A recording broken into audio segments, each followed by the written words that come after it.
Hi, everybody. Thank you so much for joining me. We are really lucky to be with Charlie Appleyard today, all the way from the UK. He's got a really fantastic story. I thought it was definitely worth sharing. He's getting a lot of media and press awareness happening over in the UK. So, Charlie, welcome. Thank you for your time. Well, lovely to speak to the famous Mel. Now, back to you, famous Charlie. So, tell me, the main thing that I really wanted to talk about today was your football team. So, tell me how it started, what you're doing. It's really exciting. Can you tell me how it started? Yeah, sure. Well, there's a football tournament in Europe every year called the Ray Kennedy Cup, which is hosted in Copenhagen. Very successful tournament, usually with mostly Scandinavian teams. But we're from the UK, and we're the first UK team to enter the tournament in the 7-year history. And we've started from scratch and formed a bit of a movement, really. It's really exciting. So, I think there's 11 of you in the team. Is that right? Well, there's 11 of us in the team. There's 25 people in reserve Oh, right. who want to play. And That's that's just brilliant. without really marketing it properly. Yeah, it's really, really encouraging. It started live on Twitter. In the UK, one of my friends, Sam Turner, contacted me and said, let's enter a team. And we decided to use in the UK, there's an excellent support network on Twitter from young onset Parkinson's people. And we decided to try and get a team together. And we've got 7 people from England, 3 people from three people from Wales and 1 from Northern Ireland, and none in the squad from Scotland. But there's 25 in reserve from all over the UK, and we've had such positive messages of encouragement and support from all over the world. It's been fantastic. It certainly has. I think you've certainly started a bit of a media scamper for all the information on it, and you've got a tournament. The tournament's coming up shortly, you said. Yeah, it's a week on. It's in 10 days time. Yeah. So how do you go about training with everybody coming from all over the place? How does that happen? Well, we've had everyone's very fit, actually. It's been quite encouraging to see. So I'm the youngest person's 41, I'm 42, and the goalkeeper's 59. But everyone's very fit and healthy. In fact, there's a Welsh guy, Roger, who's 60, so he's the oldest. And we're all very fit and healthy as part of you have to do lots of exercise to deal with Parkinson's disease. But football-wise, we've actually had 2 training sessions. We've got our 3rd training session on Saturday. After we're going on a major UK TV show called Soccer AM, which is really exciting for us. So we get your autograph now before you head off? Yeah. We're a bit live TV with Parkinson's. We'll see how it goes. But we trained with my company. We sponsor a professional football team in the UK called Morecambe FC, and we went training with the professional team 3 weeks ago. So we went up to their ground and had a day with the professional footballers. And we're on Sky Sports News in the UK and BBC Radio 5 Live interviews. And it was an amazing experience for us all to learn to play with a professional team.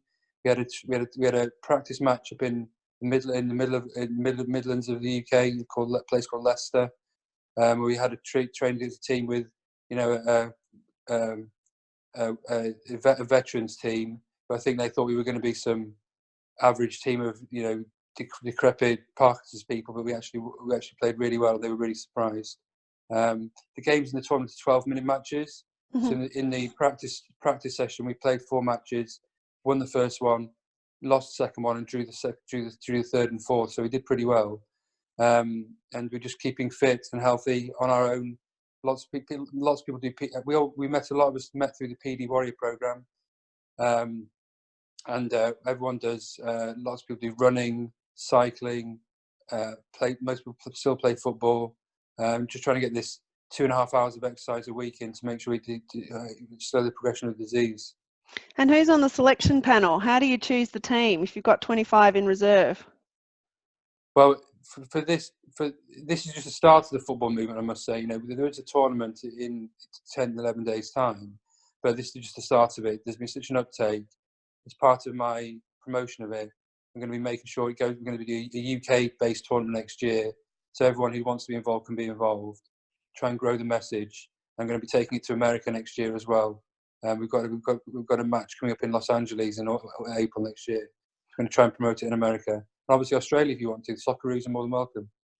Sounds fantastic, Charlie. How did you get the international exposure?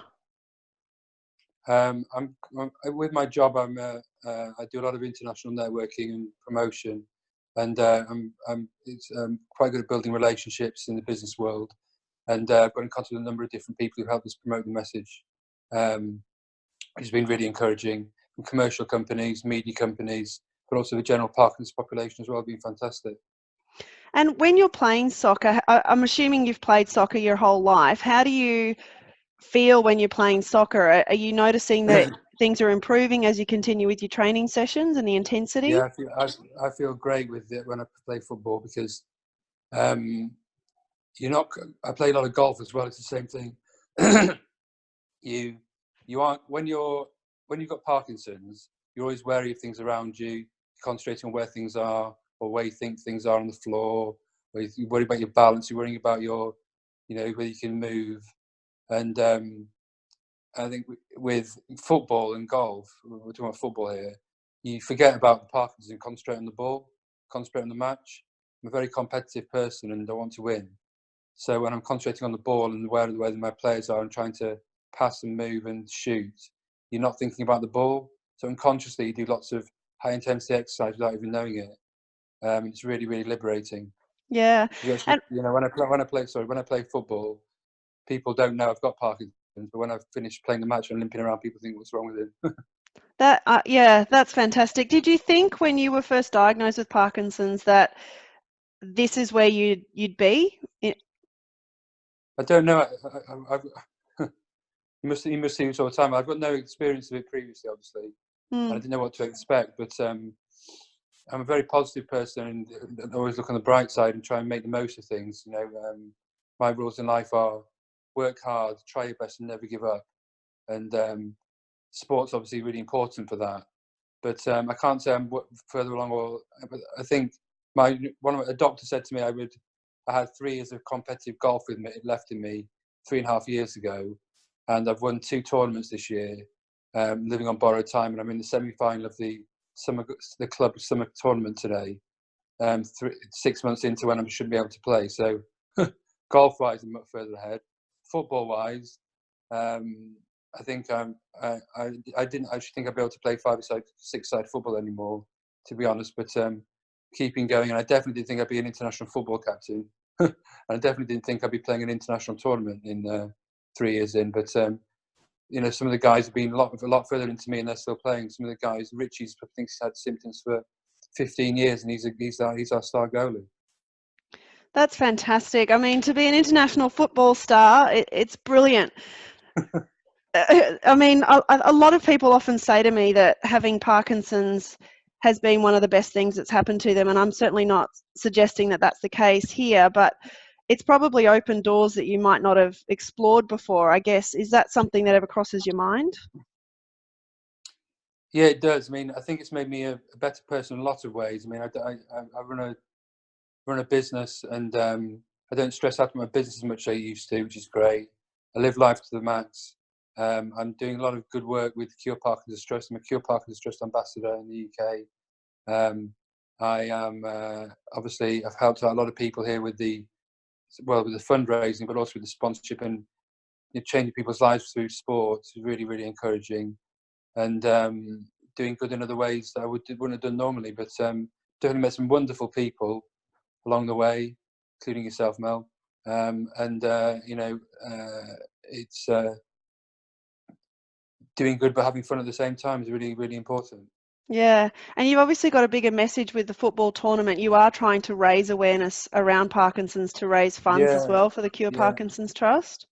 There's 3 things we're trying to raise awareness of. Number 1 is the linked clinical trials program with the Cure Parkinson's Trust in the UK.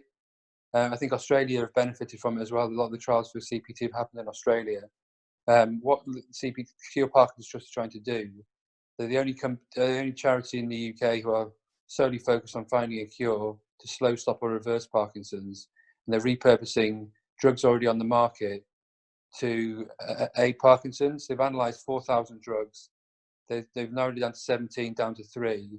And there's 3 drugs they're trying to finish the trials off in phase 3 to try and get on the market for Parkinson's: a cholesterol drug, a diabetes drug, and an immunosuppressant drug. But away from the charity fundraising, which we are doing really, really well with, thanks to all our supporters, Sonovate, SQ, Annapurna Recruitment, Bond Investment Group, who've donated a lot of money. We're also trying to show that it's really, really important with exercise.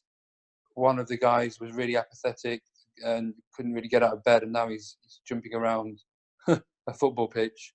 2.5 hours of aerobic exercise a week can really help slow the progression of disease.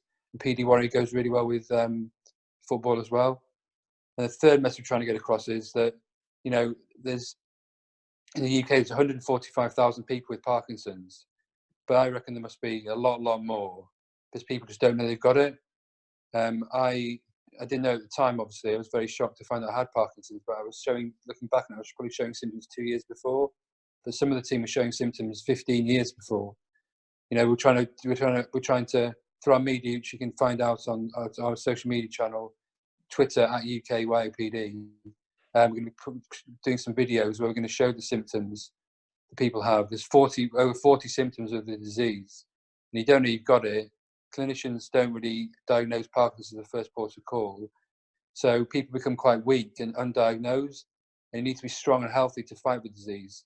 So the quicker you get on the medication, the quicker you can do the exercise, because you're feeling stronger, and then you can survive longer so we can find the cure. It all links together. Yeah, and it's a very strong message there, Charlie. Yeah, people think, and I thought I had a shoulder injury. I thought I had a bad back, because I've got 2 sons that were only 5 kilos when they were born. So I just thought I had a bad back for me, a young dad, and I turned out I had Parkinson's. One people had a finger twitch.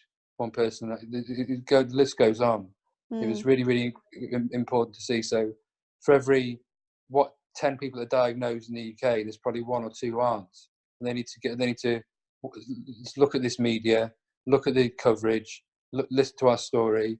And if we could, for me, the money's important for fundraising, but if we could help, 10 to 20 people in the world realise they've got Parkinson's, to get diagnosed, to get on the medication, and get on the road to a bit of recovery, that'd be more important to me. So I think part of the messaging is around young onset as well, because it is a smaller proportion that are diagnosed under the age of 65, and yet it's still a substantial, nearly a fifth of the population of people with Parkinson's are under the age of 65. Yeah. And I think you're right, it's having those symptoms recognised enough to have the condition diagnosed within that window of reversibility where you can improve your symptoms and potentially slow your trajectory down. Exactly. My story is that I went to, Jaco Brewers from the Murillo Clinic in the UK. I had the captain of my football team I used to play with is from Wales, where the clinic is. And he said to me when I was diagnosed, go and see Jaco. And I was saying, I'm fine, don't worry about me, I'm all right. But when I started to decline a little bit last year, I was doing PD Warrior on the app, and which was great, and I was seeing some benefits. But when I went to see Jaco in a proper PD Warrior clinic, really turned me around and really got me doing it properly. And made me realise that learning how to do the PD Warrior exercises really, really well, and with the big movements, amplitude, multitasking, really helped me. And it's really important to get your exercise. Don't do things by halves. Learn to do things properly. Go to a proper PD Warrior class. Go to a proper gym class. It's really important, the exercise. So if you're in a situation where you need to get the benefits of exercise, my message would be, don't do it half-heartedly. Don't do it just off an app or just off a YouTube. Go to a class, socialise with other Parkinson's people, compare notes, and you can fight the disease together. Yeah. At the stage where you picked up the app, Charlie, were you doing much other exercise at that time?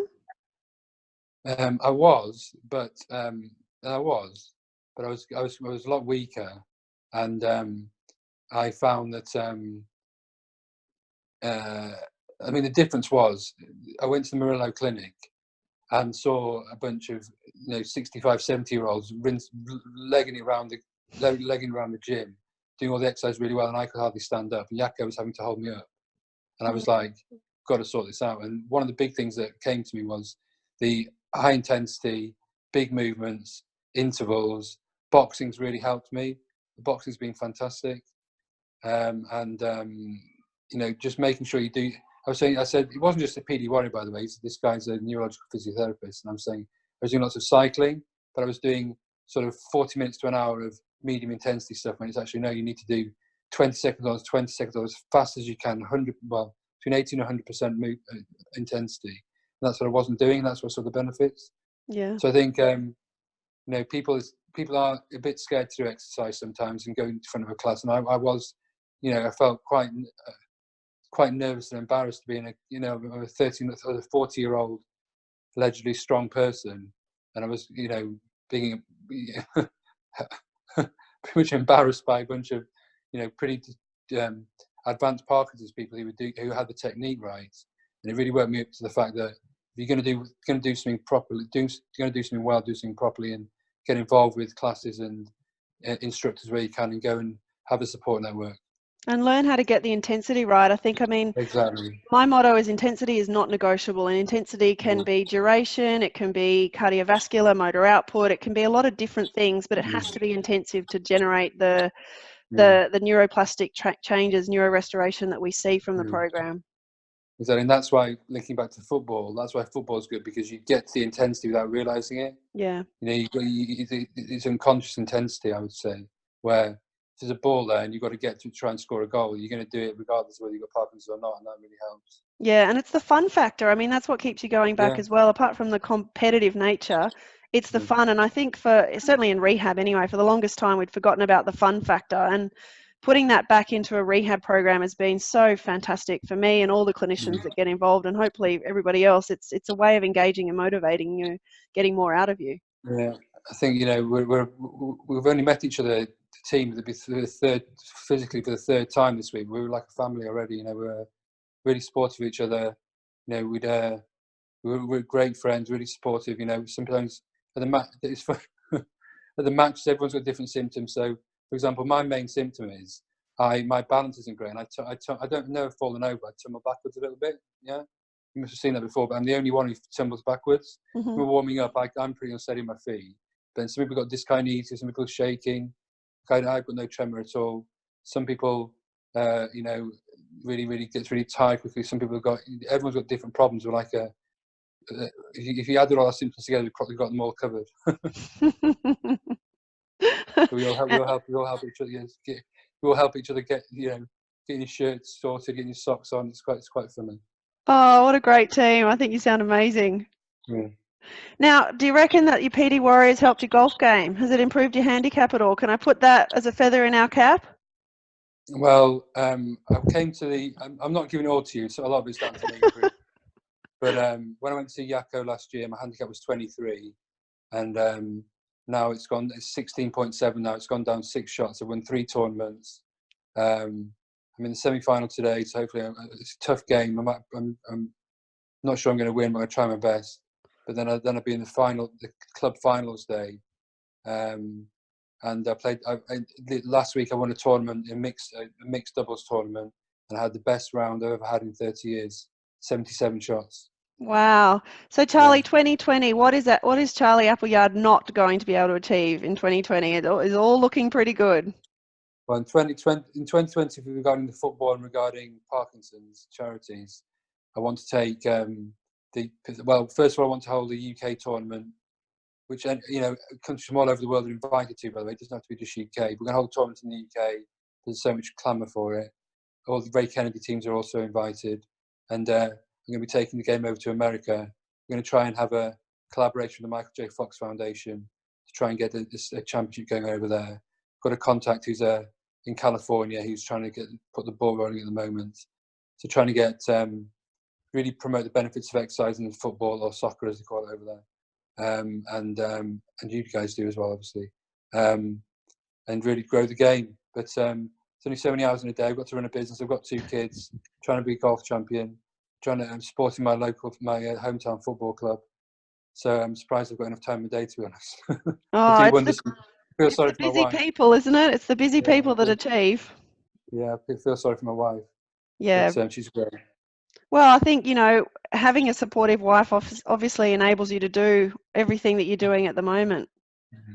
Yeah, but I just got to get that in there at the end, just so she knows I do appreciate her. I do tell her. You did. You slipped it in. Well done. Yeah. So in summary, you've got your tournament coming up. If people want to donate, how do they go about donating, Charlie? Well, if you're in the UK, there's a £5 donation. You text on your phone, text the word goal to 70450. But if you're not in the UK, you can donate at there's a charity, it's a fundraising site called Virgin Giving in the UK. So in Virgin Giving, if you search UK YOPDFC, that stands for UK Young Onset Parkinson's Disease Football Club. Or more simply, there's a link which is www.tiny.cc/UKYOPD. That's www.tiny.cc/UKYOPD. Any donation appreciated. It all goes straight to the Cure Parkinson's Trust, and it's all to raise money for the Linked Clinical Trials Program to get these repurposed drugs on the market. That's awesome, Charlie. I love the competitive nature, the camaraderie, the bonding that you've all had. It just sounds amazing. I look forward to seeing how far your tournament goes. I think it's brilliant. That's why I'm trying to get all the interviews in before the tournament, because if we're getting knocked out in the first round, then it doesn't look as bad.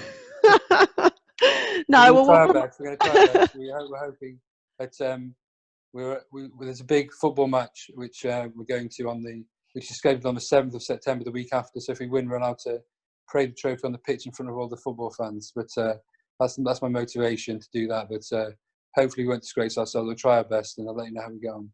Oh, we'll all be rooting for you. I think it's so exciting. I look forward to sharing the news with everybody else. So thank you so much, and all the best with your tournament. Thanks, Mel. Thank you. Cheers, and bye now. Bye.